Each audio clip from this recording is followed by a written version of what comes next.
ಕರಾವಳಿಯ ಯಕ್ಷಗಾನದಲ್ಲಿ ಶ್ರೀದೇವಿ ಮಹಾತ್ಮೆಗೆ ವಿಶೇಷ ಸ್ಥಾನ. ಅದರಲ್ಲೂ ದೇವಿಯ ಪುರಾಣದ ಕಥೆಯನ್ನ ಮುಂದಿಡುವ ಈ ಪ್ರಸಂಗಕ್ಕಂತೂ ಬೇಡಿಕೆ ಜಾಸ್ತಿನೇ. ಕರಾವಳಿಯಲ್ಲಷ್ಟೇ ಕಾಣಬಹುದಾದ ಶ್ರೀದೇವಿ ಮಹಾತ್ಮೆ ನಿಜಕ್ಕೂ ದಾಖಲೆಯನ್ನೇ ಬರೆದಿದೆ. ಅದರಲ್ಲೂ ಕಟೀಲು ಮೇಳದ ಶ್ರೀದೇವಿಯ ಬಯಲಾಟದ ಬಗ್ಗೆ ನೀವು ತಿಳಿದುಕೊಳ್ಳಲೇಬೇಕು.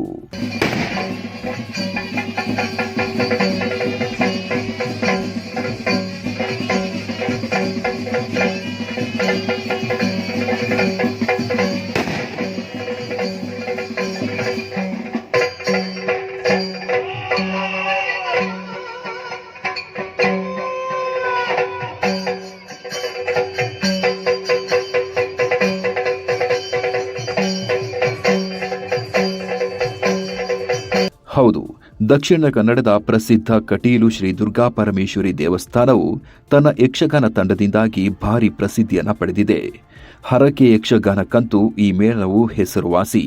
ಹೀಗೆ ನೂರಾರು ಪ್ರಸಂಗಗಳನ್ನು ಆಡಿ ತೋರಿಸಿದ್ರೂ ಶ್ರೀದೇವಿ ಮಹಾತ್ಮೆಯಂತೂ ಅದರಲ್ಲೂ ಹೆಚ್ಚಿನ ವಿಶೇಷತೆಯನ್ನು ಪಡೆದಿದೆ.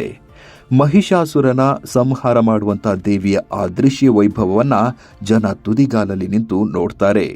ಅಂತಹ ಶ್ರೀದೇವಿ ಮಹಾತ್ಮೆ ಇದೀಗ ಲಕ್ಷಕ್ಕೂ ಮಿಕ್ಕ ಪ್ರದರ್ಶನವನ್ನು ನೀಡಿದ ದಾಖಲೆಗೂ ಪಾತ್ರವಾಗಿದೆ.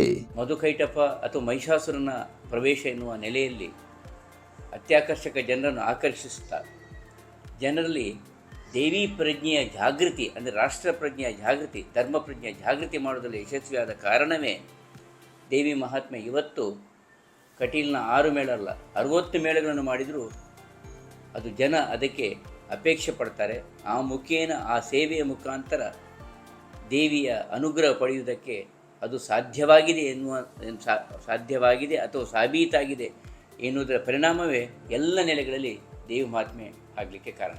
ತೆಂಕುತಿಟ್ಟಿನ ಕಟೀಲು ಮೇಳವೊಂದೇ ಈ ಪ್ರಸಂಗವನ್ನ ದಾಖಲೆ ಬರೆಯುವಷ್ಟು ಆಡಿ ತೋರಿಸಿದೆ. ಸಂಘಟಕರು, ಸೇವಾಕರ್ತರು ಸೇರಿದಂತೆ ಕೆಲ ಭಕ್ತರು ಈ ಪ್ರಸಂಗವನ್ನ ಪ್ರತಿ ವರ್ಷವೂ ಆಡಿಸ್ತಿರ್ತಾರೆ. ಹೀಗೆ 50 ವರ್ಷಗಳಿಂದ ಬರೀ ದೇವಿ ಮಹಾತ್ಮೆ ಪ್ರಸಂಗವನ್ನೇ ಆಡಿಸಿದವರು ಇದ್ದಾರೆ. ವಿವಿಧ ರೀತಿಯ ಹರಕೆ, ಶುಭ ಕಾರ್ಯಗಳಿಗೂ ದೇವಿ ಮಹಾತ್ಮೆಯನ್ನ ಆಡಿಸೋದು ಕರಾವಳಿಯ ವಿಶೇಷತೆಯೂ ಆಗಿದೆ.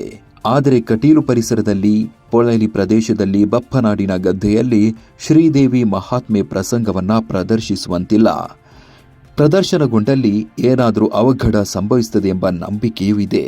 ಒಟ್ಟಿನಲ್ಲಿ ಶ್ರೀದೇವಿ ಮಹಾತ್ಮೆ ಪ್ರಸಂಗ ಪ್ರದರ್ಶನ ಕಲೆಯಾಗಿ ಉಳಿಯದೆ ಆರಾಧನಾ ಸ್ವರೂಪವಾಗಿಯೂ ಬದಲಾಗಿದೆ. ಇದಕ್ಕೆ ಕರಾವಳಿಯ ಜನರ ಭಕ್ತಿಯೇ ಸಾಕ್ಷಿ ಎನ್ನಬಹುದಾಗಿದೆ.